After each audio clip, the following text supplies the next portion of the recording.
Romanos capítulo 5, verso 1, vamos à palavra do Senhor, diz assim a palavra: tendo sido, pois, justificados pela fé, temos paz com Deus, por nosso Senhor Jesus Cristo, pelo qual também temos entrada pela fé a esta graça, na qual estamos firmes e nos gloriamos, na esperança da glória de Deus.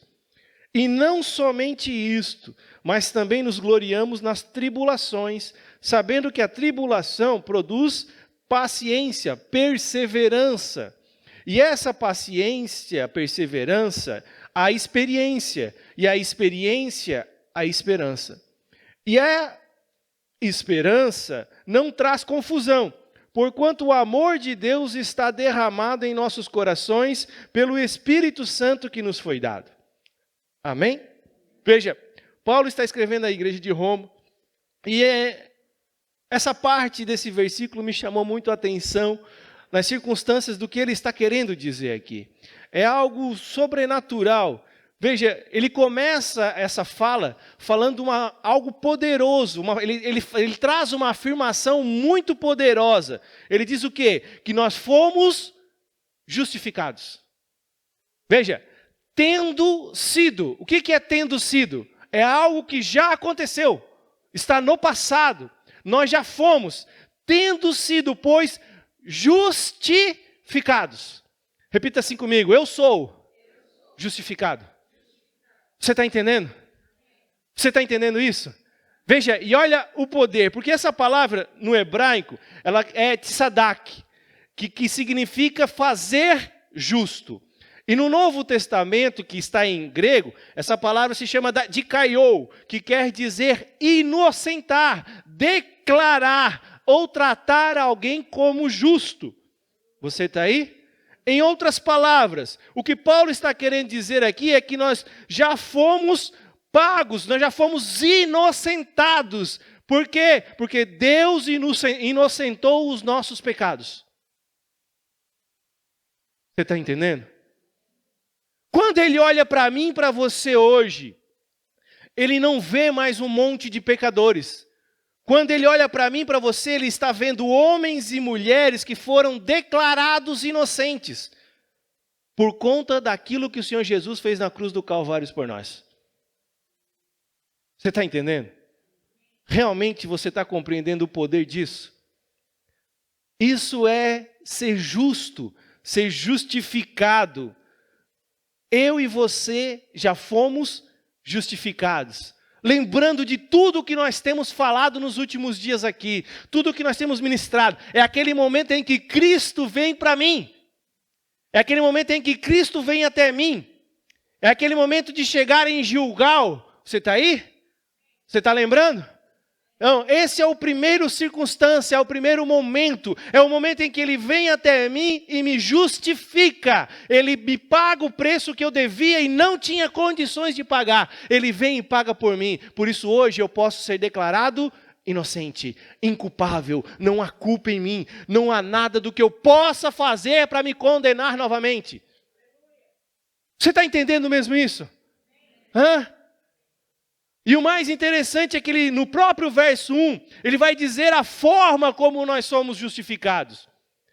Porque só existe uma circunstância. Que circunstância é essa? Foi pela fé. Nós fomos justificados pela fé. E infelizmente, muitas pessoas nos dias atuais passam a sua vida, passam os seus dias, passam a vida inteira buscando uma maneira de se justificar. Buscando uma maneira de serem justificados perante as suas ações diante de Deus. Perante o que fazem de bom, o que fazem de certo. Para quê? Para fugirem do inferno. Para desejarem a fuga do inferno. Praticando boas obras, porque é pelas boas obras que eu vou mostrar que eu sou justo realmente, e assim o inferno não vai me pertencer. Mas se eu pecar, Deus zebra. Pelos serviços sociais, e aí as pessoas hoje fazem serviços sociais, igrejas, para quê? Para que as pessoas entendam a importância de praticarem boas obras para serem justificados. Outras circunstâncias é tentar ser justo através da lei de Moisés. Quando uma coisa só é necessária,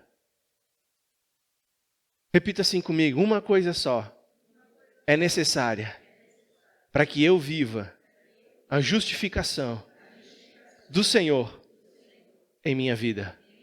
E essa justificação é a fé.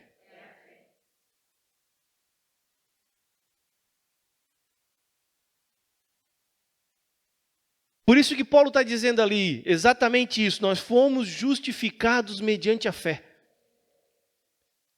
E tem mais, ele vai dizer assim, por causa dessa justificação, nós temos hoje paz com Deus, por meio do nosso Senhor Jesus Cristo. Você está aí? E ele vai dizer ali, ó, lá em Filipenses capítulo 3, verso 9, abre lá comigo. Sua Bíblia, Filipenses capítulo 3, verso 9. Olha o que ele vai escrever à igreja de Filipos.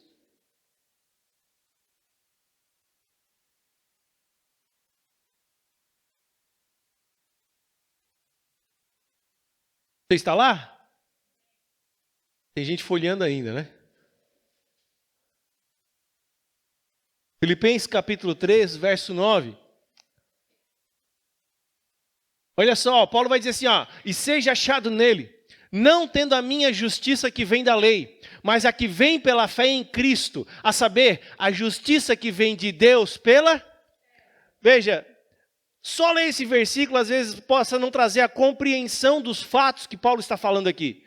Mas se você ler todo o capítulo 3, desde o início, Paulo está falando acerca da sua própria vida.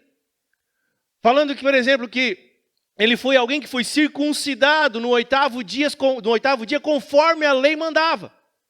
Ele também veio dizer ali que ele era da linhagem de Israel, mais especificamente um benjamita. Ele era da tribo de Benjamim. Ele também vai dizer que ele fazia parte dos grupos mais zelosos da época, que cuidava e zelava pela lei. Ele era um fariseu. Tudo isso ele vai relatando ali. Ele vai falar, né, que ele era considerado uma pessoa irrepreensível, ele, de acordo com a lei.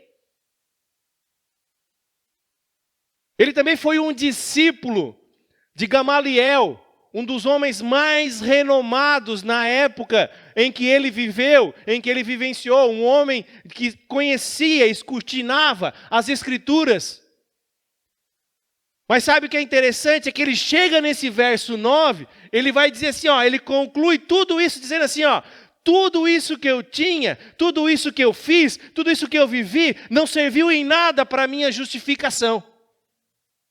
Por quê? Porque ela não vale do que eu faço.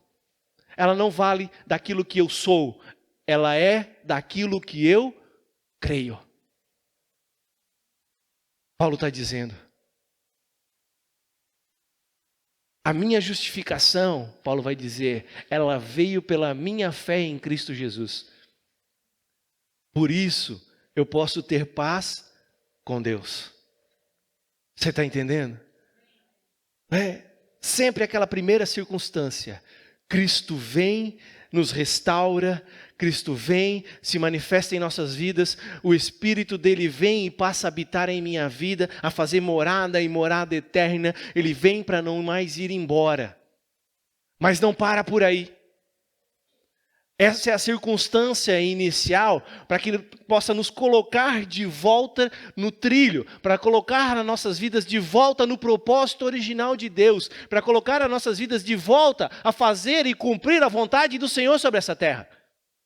Tudo aquilo que era impossível aos homens, o Senhor veio e entregou. E como nós tomamos posse? Nós tomamos posse quando cremos pela fé. Você está entendendo? Mas veja, aí ele vai continuar dizendo ali, ao qual também nos foi temos entrada pela fé, esta graça, pela qual estamos firmes e nos gloriamos, na esperança da glória de Deus. Por causa de tudo isso que o Senhor fez por nós, Paulo vai dizer, nós agora nos gloriamos, nós nos alegramos da esperança, da glória de Deus que há se manifestar ainda o dia em que Ele voltar. Você está pegando? Ele está dizendo ali, Por causa de tudo isso, nós podemos nos alegrar e ter a esperança de que Ele vai voltar para nos buscar. Só que o interessante é que ele vai começar então a dizer como alcançar essa esperança.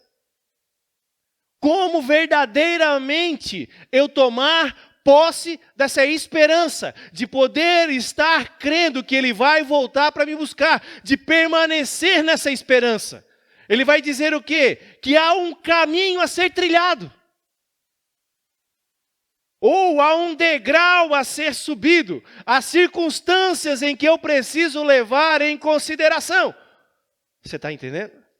Ele vai dizer ali no verso 3, olha lá, e não somente isto, mas também nos gloriamos nas tribulações. Por quê? Porque sabemos que a tribulação, ela vai produzir a perseverança, a paciência. A perseverança, a paciência, vai produzir a experiência. E a experiência é que vai produzir a esperança. Para você receber em seu coração, para você gerar em sua vida a esperança, Paulo está dizendo que você vai ter que passar por circunstâncias, você vai ter que passar por fases, você vai ter que passar por algo necessário, que ninguém consegue ter esperança da volta de Cristo se não passar. Você vai passar por tribulações, você vai passar por experiências, você vai passar por perseverança, para que possa gerar em você a esperança. Você está pegando? Está entendendo? E é por isso que a gente vê hoje tantos cristãos recebem a Cristo e por não passarem por essas fases, eles não têm a esperança da volta de Cristo. Como assim, pastor? Fala para eles que Cristo está vindo. Eles vão dizer assim, mas já? Eu tenho tanto para viver nesta terra, eu tenho tanta coisa para viver aqui ainda, eu não queria que Ele voltasse agora. Fala para ele que importa que você morra para que outras pessoas precisam ter vida. Eu não quero morrer, eu ainda quero viver muitas coisas nesta terra. Por quê? Porque não há a esperança de que Cristo está vindo com a sua glória para nos buscar. Mas são crentes, são salvos, foram resgatados, são justificados, porque eles creem que Cristo morreu por eles. Não vão mais para o inferno, não há mais destino do inferno, mas por não vivenciarem, por não tomarem posse, por não entenderem a necessidade de eu passar por tribulações, de eu passar para ser perseverante, de eu permanecer perseverante, de gerar essa perseverança, experiências, para que possa chegar à esperança. Por isso, não tem mais em seus corações a esperança. Você está aí? Esse tem um caminho a ser trilhado. E eu quero falar um pouquinho com você sobre cada caminho desse para nossas vidas. O primeiro que está falando ali é justamente a tribulação. Repita assim comigo, tribulação. O primeiro degrau que a gente vai passar sempre em nossas vidas é tribulação. E eu quero dizer para você que a tribulação são justamente situações, circunstâncias que o próprio Senhor Jesus vai fazer com que você passe. Ele vai permitir que você passe por isso. Não é sermos atribulados, é passarmos por tribulações. Você está entendendo a diferença? Hã? Mas sabe qual é o melhor de tudo isso? Dessas permissões que o Senhor faz a nós passarmos, é que o Senhor sempre tem uma finalidade na nossa vida. O Senhor sempre tem um propósito para com a nossa vida. Nada do que acontece para nós no Senhor é por acaso. Por mais que você não consiga entender pelo que você está passando, do porquê você está passando, por trás de tudo isso, há um propósito de Deus para a sua vida. Você está pegando? Não foi à toa que Paulo escreveu que ele se gloriava nas tribulações, que ele se alegrava nas próprias tribulações que ele passava. E olha que Paulo passou por circunstâncias bem difíceis. É só você ler Atos. Mas ele sabia, ele tinha convicção, ele tinha certeza absoluta que no final de todo esse sofrimento, o Senhor tinha um propósito com a vida dele. Está pegando? E a palavra tribulação, aqui, ela tem um significado, o sentido de pressão, ou um ato de prensar. Veja, sabe qual é a diferença entre um carvão e um diamante?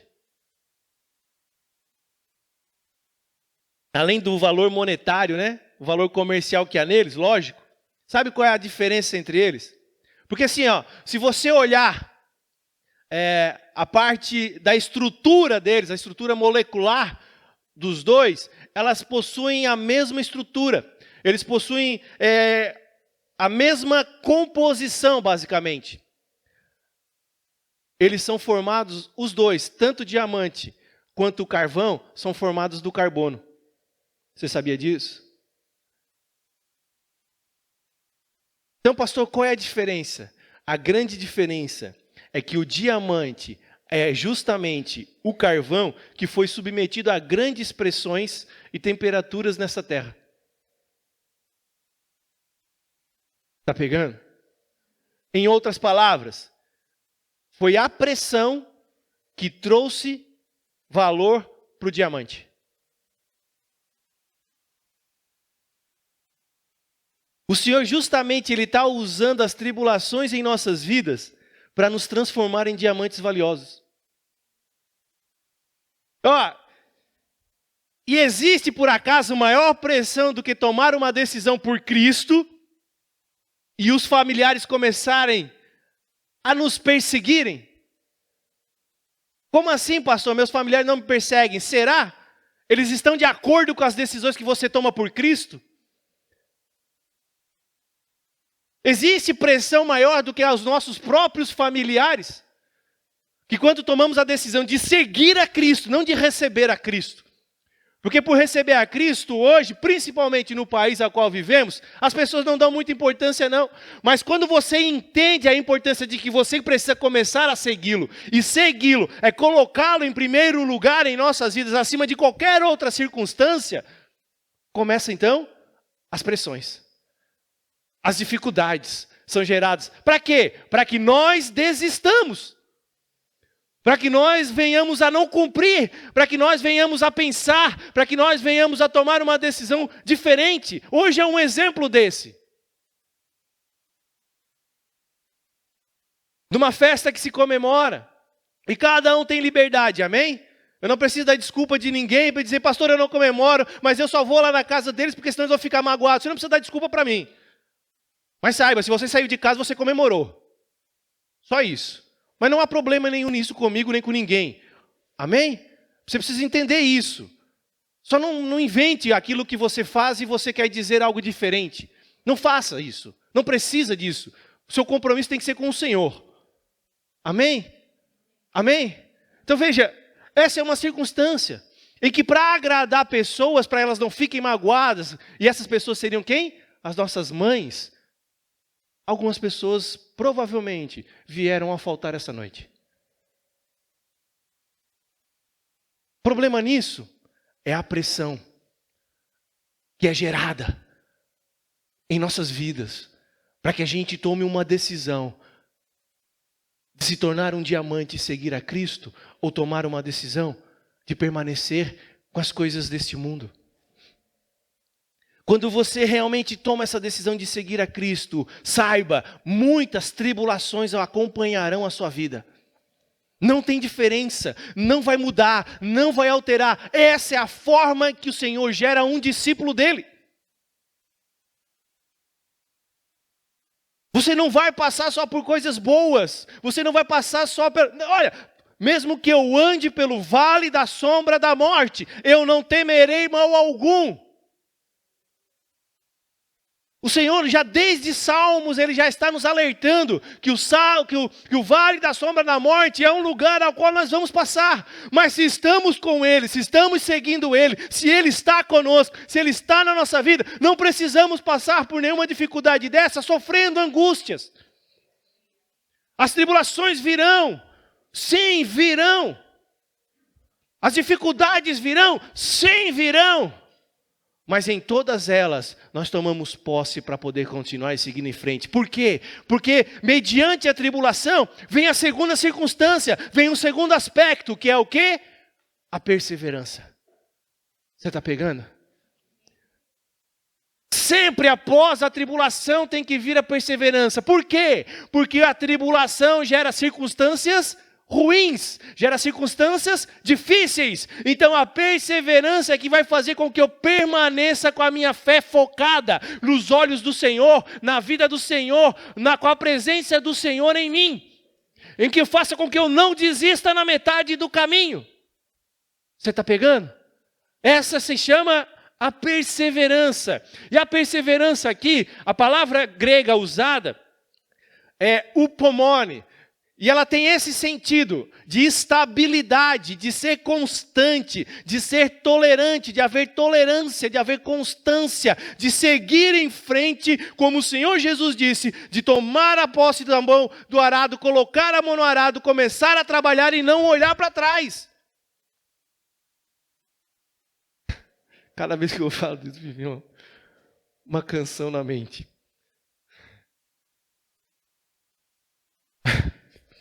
Deixa para lá.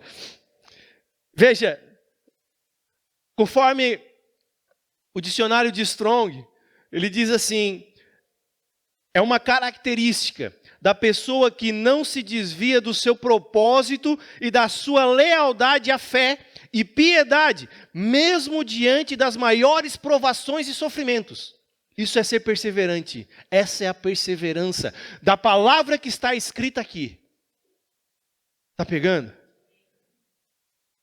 Esse é o segundo degrau que Paulo está ensinando aqui à igreja de Roma e que serve para os nossos dias atuais. Nós precisamos, em meio às tribulações, sermos perseverantes. E a perseverança é justamente você continuar dando a resposta para Deus certa, mesmo em meio a todas as tribulações que você está passando. Você toma a decisão de dar respostas para Deus corretas para Ele, que muitas vezes não é as respostas que os homens gostariam de ouvir.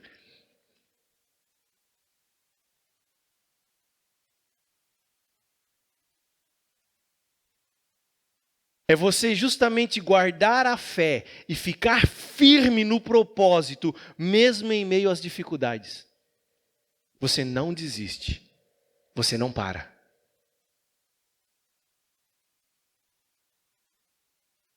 É justamente o texto que a palavra está nos ensinando, é que os discípulos de Jesus, eles eram assim no início. Abra sua Bíblia comigo em Atos, capítulo 2, você vai ver um caso de perseverança dos discípulos. Olha lá, Atos 2:40.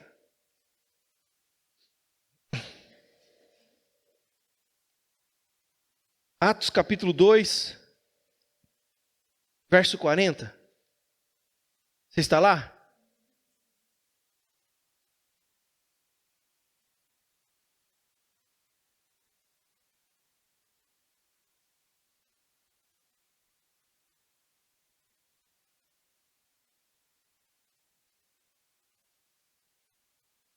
Pedro vai sair à sua primeira pregação, após a descida do Espírito sobre a vida deles.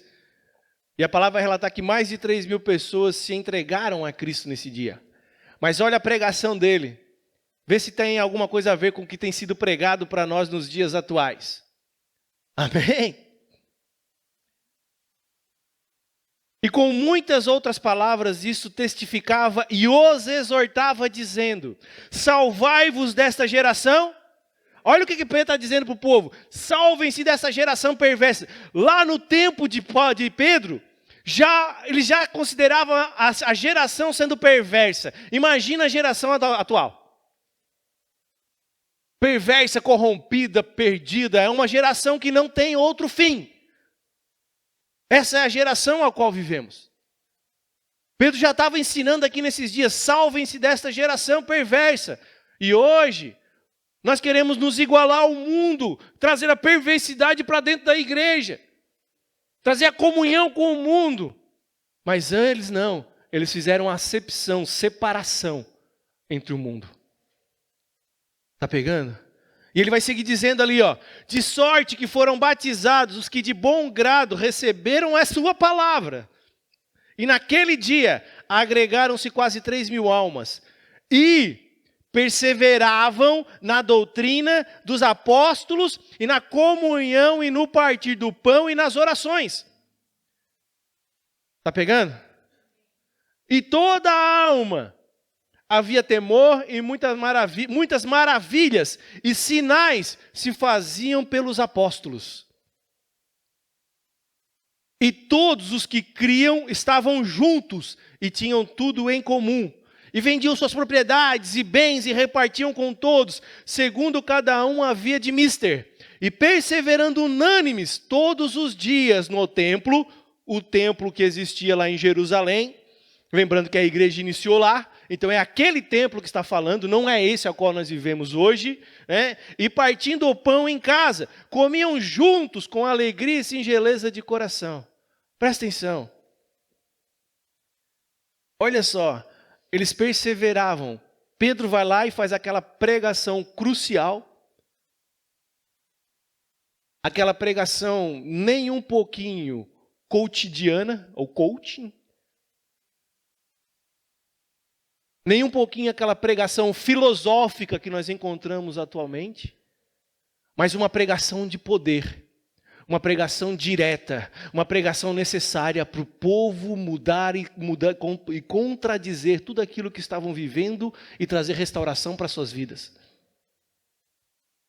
Ele faz uma pregação dessa e o povo vai se ajuntando.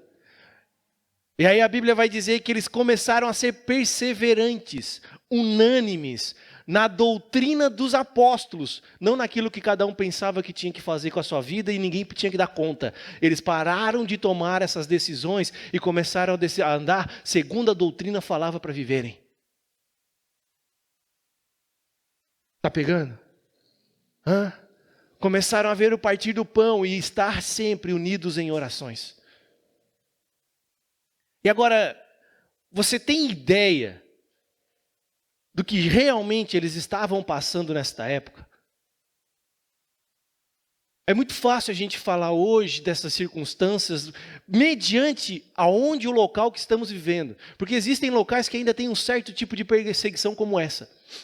Mas o local que nós vivemos aqui, eu e você, não existe isso. E é muito fácil nós dizermos às pessoas, nós precisamos perseverar na doutrina dos apóstolos, nós precisamos perseverar, nós precisamos ser unânimes em oração, nós precisamos partir o pão, e cada um ir viver a sua vida, e ninguém cumprir isso, e continuar vivendo a graça do Senhor. Ninguém fazer isso, ninguém tomar posse, ninguém, o pastor está dizendo para fazer assim, mas eu não vou fazer não, eu vou fazer dessa forma, porque o Senhor também fala comigo, o Senhor também me diz as coisas, o Senhor também... É ou não é assim que a gente faz hoje? Há uma direção passada, mas não. Povo, vamos orar todas as terças e quinta-feiras na igreja. Cadê o povo? Eu oro em casa, pastor. Mas quem disse para você orar em casa? Foi uma direção dada para estar vindo na igreja às terças e quintas, para estarmos juntos, para estarmos em comunhão, para sermos unanimidade juntos aqui, nas terças e nas quintas. Está pegando? Eles eram unânimes na doutrina dos apóstolos. Só que interessante é que aquele tempo é justamente o tempo em que Jesus foi tirado do meio deles. Eles estavam perdidos até então. Eles estavam assim, meio zonzos com tudo o que estava acontecendo, mas eles não desistiram, eles perseveraram.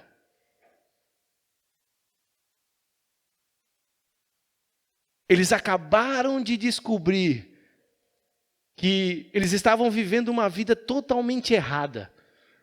Eles estavam vivendo uma vida em que faziam tudo errado, que eles apenas seguiam uma religião de homens e não a palavra do Senhor verdadeiramente. Toda uma dificuldade. Isso sem falar as perseguições que eles começaram a passar. Porque se você for continuar lendo Atos 8, Atos 12... é a tempo do rei Herodes. E o rei Herodes viu que prender cristãos e tocar fogo em cristãos agradava e alegrava os judeus. Então ele começou a queimá-los em praças públicas. Mas ele não matava e queimava, ele queimava vivo. Está pegando?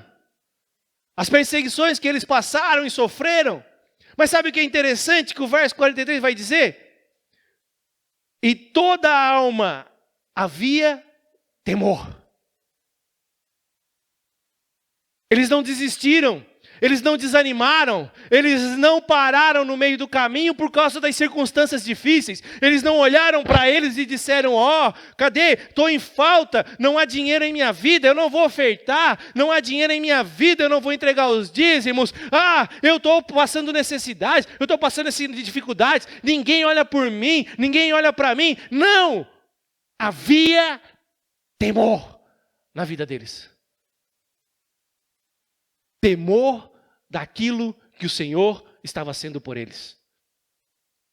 E por esse fato, ela vai relatar que muitas maravilhas e sinais estavam sendo feitos. E se pararmos para analisar hoje, nós temos visto poucos sinais e maravilhas. Está pegando? A importância de sermos perseverantes, porque as tribulações vêm quando nós tomamos a decisão de seguir a Cristo. Quando nós tomamos a decisão de caminhar com Cristo, as tribulações vão vir, é inevitável, mas ser perseverante, ficar firme, ser igreja, não desistir, não olhar para trás, é o próximo passo que eu preciso começar a viver. Tiago capítulo 1, abre lá também. Verso 2 vai dizer assim,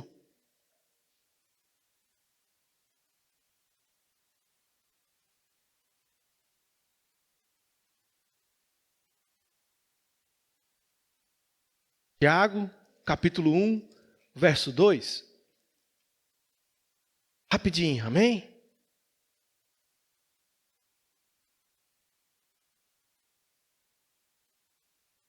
Olha lá.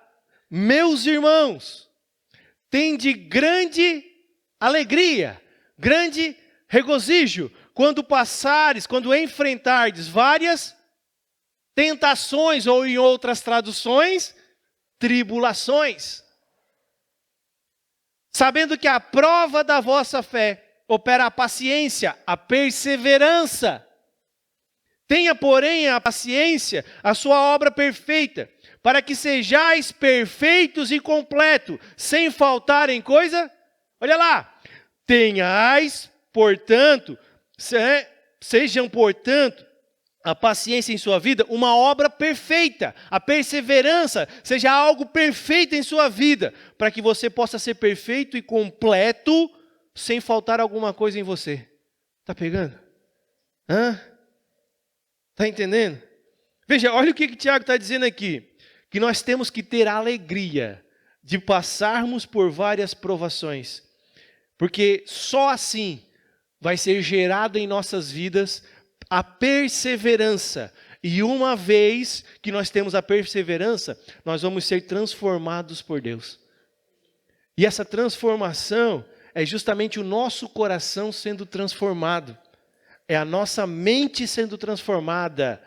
É o nosso caráter sendo transformado. Mas o que acontece? Infelizmente, os irmãos padecem, desistem em cada prova que é passado, em cada tribulação, não são perseverantes. Só que esse é o valor da perseverança em nossas vidas. Por isso, o tempo de tribulação não é tempo de desistir. É tempo de seguir em frente. Tomei uma decisão de caminhar com a igreja, de ser igreja. E agora que vai se levantar os céus não, o mundo, o fundo, vai levantar tudo contra a minha vida. Mas eu estou aqui, pastor. Eu estou aqui porque o Senhor me levantou para ser alguém na presença dEle. Para ser diferença nesta terra. E eu não sou mais igual ao mundo. Eu sou diferente, eu sou de Cristo. E a perseverança, então, ela vai gerar outra consequência, que é a experiência. E sabe o que é experiência? Não é alguém simplesmente ser experiente, letrado. Eu passei por tudo isso, agora eu posso ensinar todo mundo. É isso também, mas não é necessariamente isso. Porque a palavra experiência aqui no texto, ela significa aprovação. Está pegando? E a experiência é o resultado da perseverança. De eu ser perseverante, vai gerar em mim experiência. Então veja, ter experiência é ter a aprovação de Deus em meio às tribulações que eu passo e persevero. Está pegando? Está pegando aí? Ó, a experiência vai ser gerada em mim, mediante eu ser aprovado pelas provações que eu estou passando e sendo perseverante. Não existe outra forma. Quer um exemplo? 2 Coríntios capítulo 8, abre lá comigo. Olha só.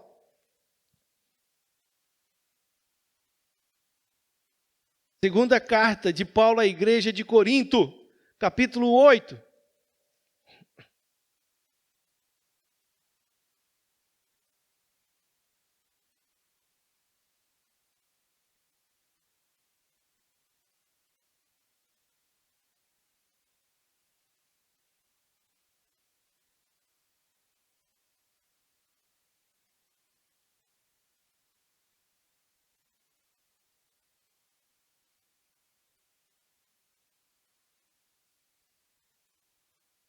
Você está lá? Também, irmãos, vos fazemos conhecer a graça de Deus dada às igrejas da Macedônia. Como em muita prova de tribulação, houve a abundância do seu gozo. Olha ali. Quero fazer vocês conhecerem agora a graça de Deus que foi dada às igrejas da Macedônia. Por quê? Porque com muita prova, muitas tribulações, houve abundância na vida deles. Está pegando? E como a sua profunda pobreza abundou em riqueza da sua generosidade. Paulo está dizendo, a grande pobreza que eles viviam, monetária, gerou neles um coração de generosidade, de serem generosos, de continuarem ofertando, mesmo sendo pobres. Paulo está dizendo. Verso 3. Porque segundo o seu poder, que eu mesmo testifico, e ainda acima do seu poder, deram voluntariamente. Ninguém obrigou, ninguém teve que ficar fazendo ministração de oferta para convencer ninguém. Ninguém teve que trazer convencimento para a vida deles. Mas eles entregaram voluntariamente as ofertas para a obra do Senhor. Verso 4. Pedindo-nos com muitos rogos que aceitássemos a graça e a comunicação deste serviço que se fazia para com os santos, lá de Jerusalém.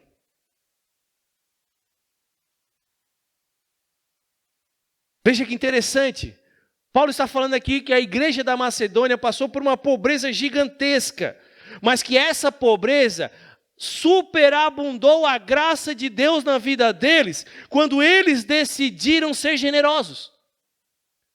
Que eles não olharam para a sua pobreza, que eles não olharam para a sua condição, que eles não olharam para a situação que estavam vivendo, não se fizeram de coitados, não se fizeram, sabe, eu que estou precisando de ajuda e eles estão mandando eu dar oferta para não sei quem, para o ciclano, para o beltrano, estão mandando eu entregar, mas sou eu que... Eles não fizeram nada disso, Paulo está dizendo. E eu testifico isso, Paulo está dizendo. Você está aí? Porque eu testifico que tudo que eles fizeram com alegria, eles deram de forma generosa.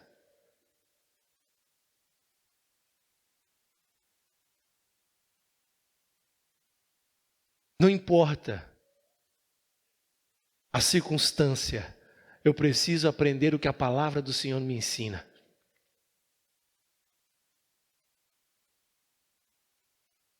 Está pegando? Sabe, interessante, assim, Paulo poderia ter dito assim, olha, Eu sei que vocês estão precisando. Eu sei que vocês estão necessitando. Fiquem aí com as ofertas de vocês. Paulo poderia muito bem ter recusado a oferta deles. Justamente com a desculpa de que eles não tinham condições nem para, às vezes, comer eles mesmos. Ele teria motivo para isso ou não teria? Ele seria bondoso se ele fizesse isso ou não seria? Ele seria aclamado pelo resto todo da igreja ou não seria? Porque ele estaria agradando a vontade das pessoas. Ele estaria fazendo aquilo que as pessoas queriam. Está pegando? Só que Paulo, naquele momento, ele entendeu que eles estavam passando por uma tribulação. E que eles precisavam perseverar e dar a resposta certa que Deus tinha para a vida deles.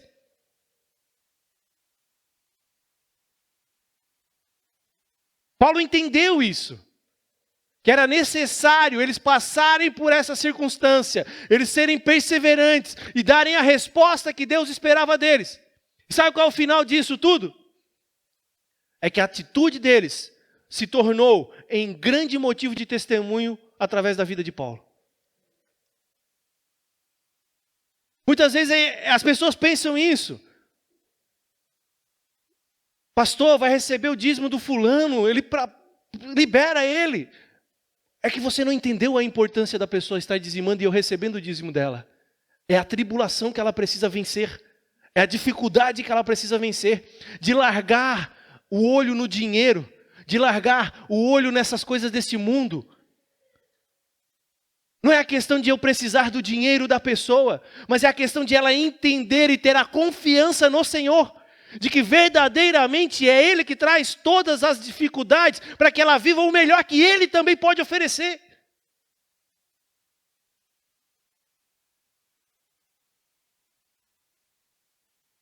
Por isso que não importa o valor do dízimo, eu recebo e recebo com alegria, desde que o seu coração esteja com alegria também. Existem dízimos de centavos, porque são pessoas, principalmente jovens, que não trabalham e estão entendendo, recebem uma oferta da família e vêm e dizimam R$10, vêm e dizimam R$1. E eu fico alegre porque entendeu que é necessário passar pelas tribulações dessa vida. Mas eu também já recebi dízimos acima de R$1.000. E me alegro do mesmo jeito, porque esses são os que mais geram dificuldade no coração. De vencer essa prova, de vencer essa tentação de ficar com dinheiro. Mas enxergar que há um propósito maior em suas vidas. Por isso que Paulo se alegrou com uma igreja na Macedônia que passava por dificuldades. Mesmo assim, ela tomou a decisão de não viver as suas dificuldades, mas de olhar para o Senhor e viver o que o Senhor tinha para eles. Isso gera experiências. Todas as vezes que somos provados, vai gerar aprovação. E com a aprovação, vai gerar a experiência para vivermos o melhor de Deus nessa terra. É interessante ver quantos crentes, quantos cristãos, que até hoje não têm uma experiência para contar do que o Senhor tem feito em suas vidas. Cada vez que ele vai contar alguma coisa, ele vai dizer assim, porque o pastor passou por isso, o pastor passou por aquilo, o fulano passou por... Ele nunca conta uma história dele. É só ele que não tem tribulação? Ou é só ele que não está perseverando e não tem o que falar? Está pegando?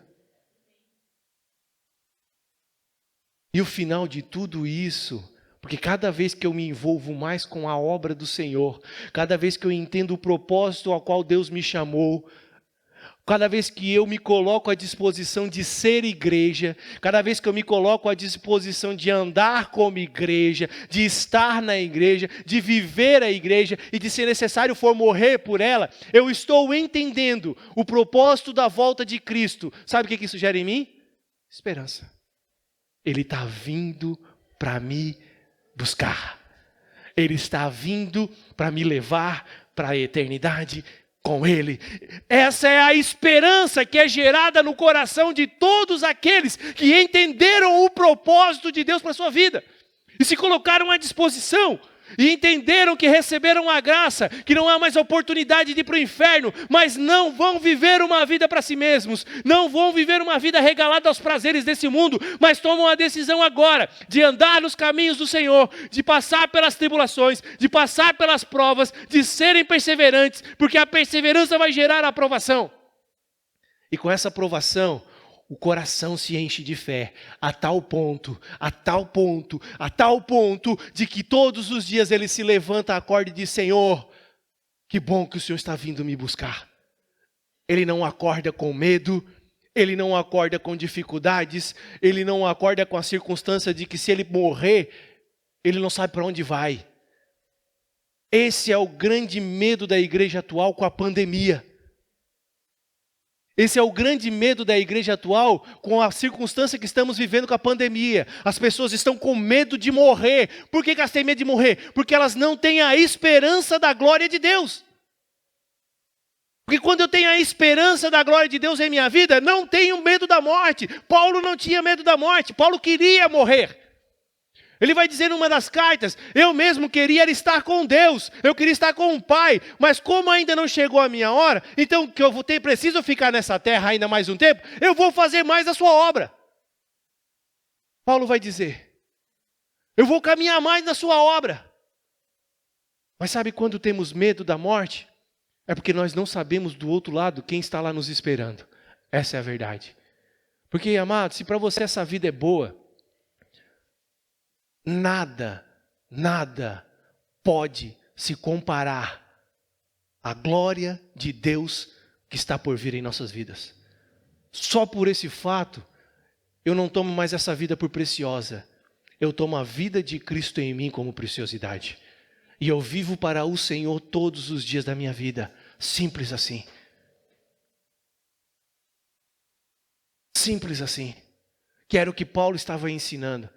Olha, entendam, de uma vez por todas, vocês receberam, vocês ganharam a graça do Senhor sobre a vida de vocês. Por quê? Porque não existe possibilidade de alguém salvar-se a si mesmo. Não existe possibilidade de alguém se justificar. Mas quando vocês foram justificados porque o Senhor tinha um propósito com a vida de vocês. O Senhor tinha algo que Ele quer com vocês. Por isso se levante agora. Permaneça firme, porque as tribulações virão. E você vai precisar ser perseverante. E a perseverança vai ser gerada quando você andar no meio da igreja. Ninguém persevera sozinho. Quando você andar no meio da igreja, você vai ser perseverante, porque as dificuldades virão, mas um irmão vai ajudar o outro, vai contribuir na vida do outro. Não é fazendo a sua vontade, é mostrando para você a importância de você andar debaixo de direção. E você vai se submeter. E essa submissão vai gerar alegria no seu coração, porque o Senhor se fará presente de uma forma poderosa. Você está pegando? Vem ser igreja conosco. Vem viver esse momento de igreja. Vem viver essa grandiosidade, porque o Senhor está vindo para nos buscar. Tome posse nisso nessa noite. Se coloque de pé em nome de Jesus.